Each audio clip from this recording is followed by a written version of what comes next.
नमस्कार, प्रादेशिक समाचार के साथ मैं उदय शंकर झा। पहले मुख्य समाचार।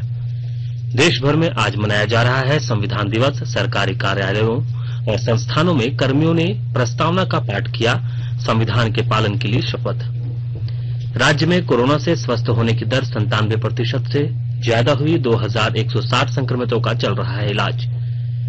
राज्य के सभी जिलों को बनाया जाएगा एक्सपोर्ट हब। जिलों में फैसिलिटेशन सेंटर का किया गया गठन। और खेल मंत्री किरण रिजिजू ने फिट इंडिया स्कूल वीक कार्यक्रम के दूसरे संस्करण का किया शुभारंभ। कहा, छात्र भारत को फिट बनाने में प्रेरक शक्ति हैं। अब समाचार विस्तार से। देश भर में आज संविधान दिवस मनाया जा रहा है। इस मौके पर राष्ट्रपति रामनाथ कोविंद ने संविधान की प्रस्तावना का पाठ किया। इसके अलावा सभी सरकारी कार्यालयों और उपक्रमों समेत अन्य संस्थानों में पदाधिकारी और कर्मियों ने संविधान की प्रस्तावना का पाठ करने के साथ इसके प्रावधानों के पालन की शपथ ली। जैसा कि आपको मालूम है कि 26 नवंबर 1949 को देश की संविधान सभा ने औपचारिक रूप से भारत के संविधान को अपनाया, जो 26 जनवरी 1950 को लागू हुआ। भारत में संविधान को अपनाने और नागरिकों के बीच संविधान के मूल्यों के प्रति सम्मान को बढ़ावा देने के लिए संविधान दिवस मनाया जाता है। इधर झालसा द्वारा रामगढ़ जिले के गोला प्रखंड स्थित नेमरा गांव में संविधान दिवस पर आयोजित कार्यक्रम में मुख्यमंत्री शामिल होंगे।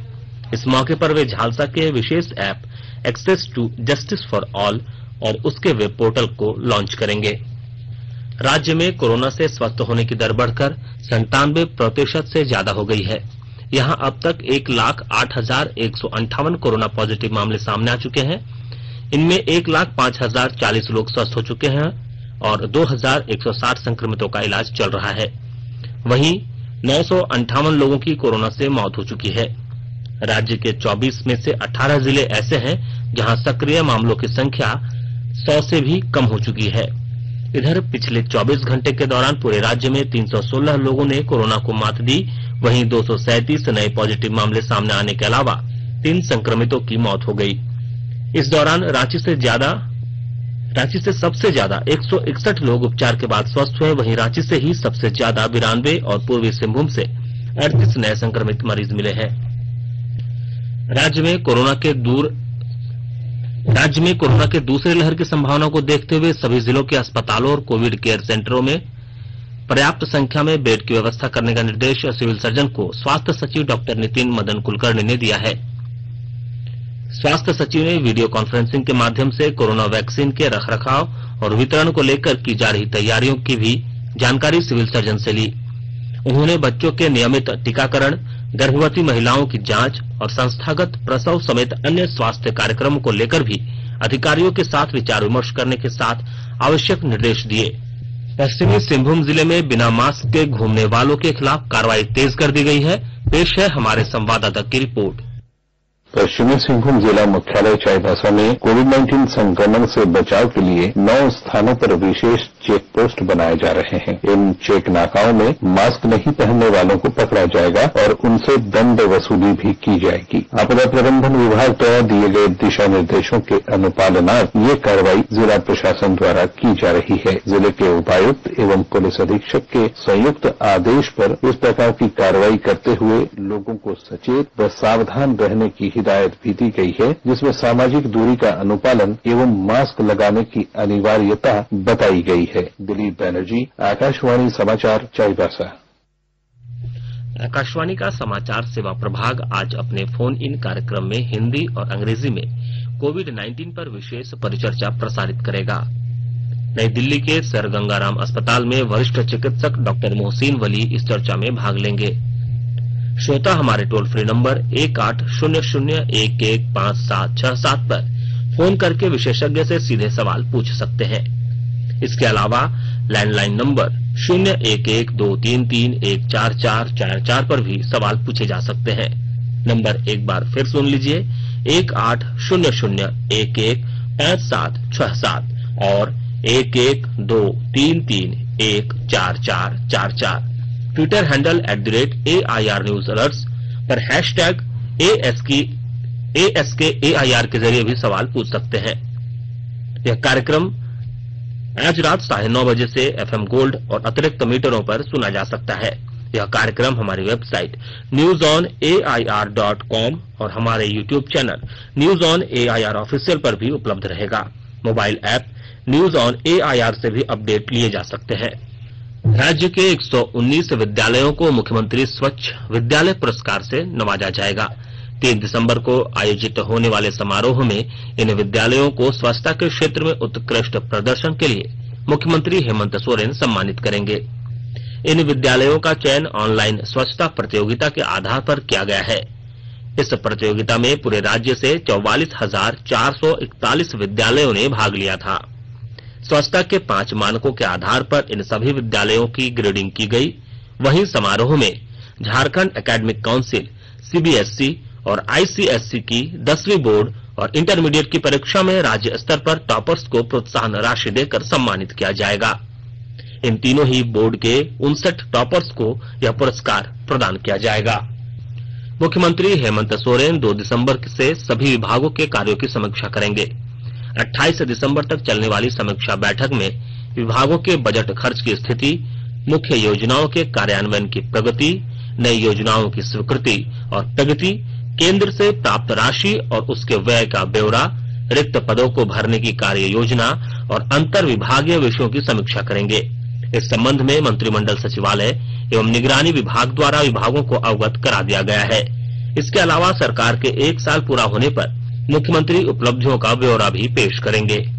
आकाशवाणी के ताजा तरीन समाचारों के लिए आप हमारी वेबसाइट newsonair.com पर लॉग ऑन कर सकते हैं। ताजा समाचार Twitter handle @AIR News Alerts और Facebook page all India radio news पर भी उपलब्ध है।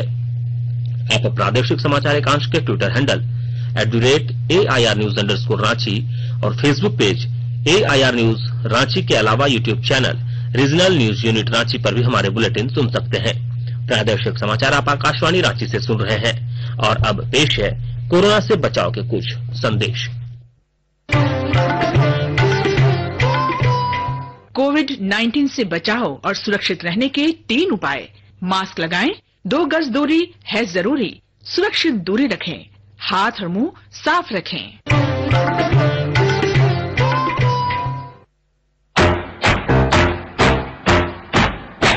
चलो मिलकर इसकी शुरुआत करें, चलो एक फैसला आज करें, मास्क नहीं तो टोकेंगे, कोरोना को रोकेंगे, चलो एक वादा करते हैं, चलो कुछ वादा करते हैं, मास्क नहीं तो टोकेंगे, कोरोना को रोकेंगे। भारत सरकार द्वारा जनहित में जारी।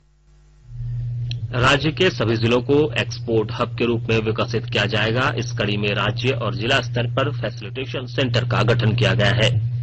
प्रधानमंत्री नरेंद्र मोदी द्वारा इस मामले में राज्यों के साथ वीडियो कॉन्फ्रेंसिंग से संवाद में मुख्य सचिव सुखदेव सिंह ने प्रगति रिपोर्ट पेश की।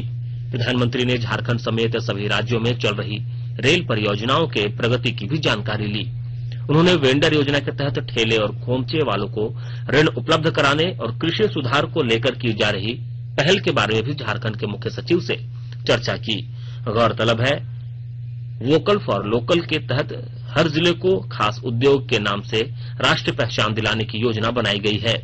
इस कड़ी में सभी जिलों में उसके खास उत्पादों के लिए 50 इकाइयां स्थापित की जाएंगी। राज्य में आज पहली बार सर्विस लोक अदालत लगाया गया है। झारखंड विधिक सेवा प्राधिकार झालसा द्वारा आयोजित सर्विस लोक अदालत में सरकारी विभागों और सार्वजनिक संस्थानों के सेवानिवृत्त कर्मियों की समस्याओं का समाधान किया जा रहा है। इसके लिए 5 बेंच बनाए गए हैं, जहां 35,000 से ज्यादा मामलों के निष्पादन का लक्ष्य रखा गया है। झारखंड अधिविद्य परिषद ने 8वीं बोर्ड परीक्षा का संशोधित रिजल्ट जारी कर दिया है। इसमें लगभग 42,000 अनुत्तीर्ण विद्यार्थियों में 40,813 विद्यार्थियों को 20% ग्रेस अंक देकर प्रमोट किया गया है। गौरतलब है कि 8वीं बोर्ड में अनुत्तीर्ण विद्यार्थियों के लिए विशेष परीक्षा लेने का प्रावधान है, लेकिन कोरोना संक्रमण के खतरे को देखते हुए राज्य सरकार ने विशेष परीक्षा नहीं लेने और विद्यार्थियों को ग्रेस मार्क्स देकर पास करने का निर्देश झारखंड एकेडमिक काउंसिल को दिया था। विश्वविद्यालय अनुदान आयोग यूजीसी ने सभी विश्वविद्यालयों, महाविद्यालयों और उच्च शिक्षण संस्थानों को साइबर सुरक्षा जागरूकता अभियान चलाने को कहा है। इसके तहत विद्यार्थियों को साइबर सुरक्षा से अवगत कराने के लिए सेमिनार और व्याख्यान जैसे कार्यक्रम आयोजित किए जाएं। इसके अलावा विद्यार्थियों के बीच स्टार्टअप और हैकाथॉन के आयोजन को लेकर प्रोत्साहन कार्यक्रम भी चलाया जाए। प्रधानमंत्री नरेंद्र मोदी आज वर्चुअल माध्यम से नवीकरणीय ऊर्जा क्षेत्र में निवेश से संबंधित तीसरी री इन्वेस्ट 2020 प्रदर्शनी का उद्घाटन करेंगे। 2 दिन तक चलने वाली इस वर्चुअल प्रदर्शनी में विश्व की कई बड़ी कंपनियां नवीकरणीय ऊर्जा क्षेत्र में अपनी आधुनिकतम प्रौद्योगिकी का प्रदर्शन करेंगी। इस सिलसिले में विद्युत, नवीन और नवीकरणीय ऊर्जा राज्य मंत्री राजकुमार सिंह ने कहा है कि नवीकरणीय ऊर्जा के क्षेत्र में देश का प्रदर्शन सराहनीय रहा है और इस क्षेत्र में काम करने वाली दुनिया की बड़ी कंपनियां भारत में निवेश को इच्छुक है। उन्होंने बताया कि 6 वर्षों के दौरान देश में इस क्षेत्र में $64 बिलियन का विदेशी निवेश हुआ है। राज्य सरकार द्वारा 120 नक्सलियों के खिलाफ पुरस्कार राशि की घोषणा की गई है। इनमें पलामू के 47 नक्सली शामिल हैं। पेश है हमारे संवाददाता की एक रिपोर्ट। झारखंड सरकार ने इनामी नक्सलियों की सूची जारी की है, जिसमें 120 नक्सली शामिल हैं। इस सूची में पलामू में सक्रिय नक्सलियों की संख्या 47 है। इससे पहले सरकार की सूची में पलामू रेंज में नक्सलियों की संख्या 64 हुआ करती थी। कई नक्सली मारे गए हैं या गिरफ्तार हुए हैं, कई ने आत्मसमर्पण किया है। पलामू रेंज के पलामू, गढ़वा और लातेहार के इलाके शामिल हैं। पलामू रेंज की पुलिस ने इनामी नक्सलियों की सूची तैयार कर सरकार को भेजी थी। इसी सूची पर सरकार ने मुहर लगाई है। सूची में सबसे अधिक माओवादी, उसके बाद टीएसपीसी और जेजेएमपी के नक्सली शामिल हैं। पलामू रेंज में इनामी नक्सलियों में अधिकतर नाम बिहार के इलाके के हैं। 25 लाख के इनाम वाले 3, 15 लाख के इनाम वाले 6, 10 लाख के इनाम वाले 12 नक्सलियों के साल शामिल हैं। 25 लाख इनाम वाले नक्सलियों में अजीत उरांव उर्फ चार्लिस, संदीप यादव, गौतम पासवान के नाम शामिल हैं। जसप्रीत सिंह, आकाशवाणी समाचार, पलामू। कोडरमा जिले में अवैध शराब निर्माण और बिक्री के खिलाफ पुलिस के छापेमारी अभियान लगातार जारी है। इस सिलसिले में कल डोमचांच, ढाब और सतगावा थाना क्षेत्र में पुलिस और उत्पाद विभाग की संयुक्त टीम ने छापेमारी कर दर्जनों अवैध शराब भट्ठी नष्ट करने के साथ भारी मात्रा में अवैध शराब, जावा, महुआ और शराब बनाने में इस्तेमाल होने वाले सामानों को बरामद किया। खेल मंत्री किरेन रिजिजू ने फिट इंडिया स्कूल वीक कार्यक्रम के दूसरे संस्करण का शुभारंभ किया। स्कूलों को इस कार्यक्रम में भाग लेने के लिए फिट इंडिया के ऑफिशियल साइट पर पंजीकरण कराना होगा। इस अवसर पर श्री रिजिजू ने कहा कि छात्र भारत को फिट बनाने में प्रेरक शक्ति हैं। उन्होंने कहा कि वह यह देखकर खुश हैं कि इतने सारे स्कूल ने फिट इंडिया स्कूल वीक के लिए पंजीकरण करवाया है।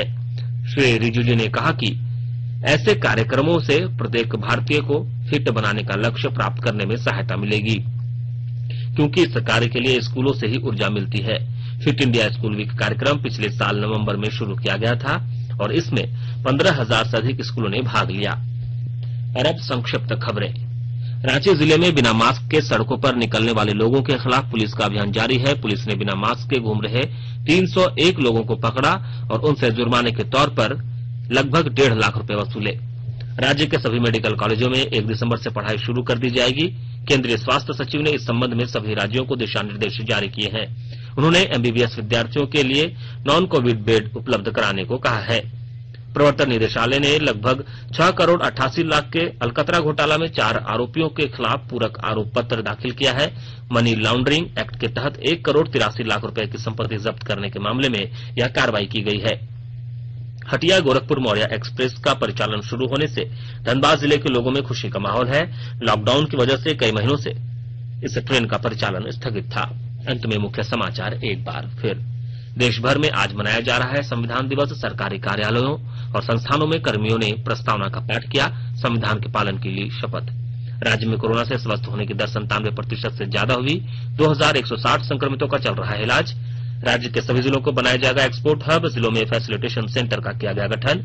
और खेल मंत्री किरेन रिजिजू ने फिट इंडिया स्कूल वीक कार्यक्रम के दूसरे संस्करण का किया शुभारंभ। कहा, छात्र भारत को फिट बनाने में प्रेरक शक्ति है। इसके साथ ही आकाशवाणी रांची से प्रादेशिक समाचार का यह बुलेटिन समाप्त हुआ। नमस्कार। सुरक्षित रहिए और सुनते रहिए आकाशवाणी।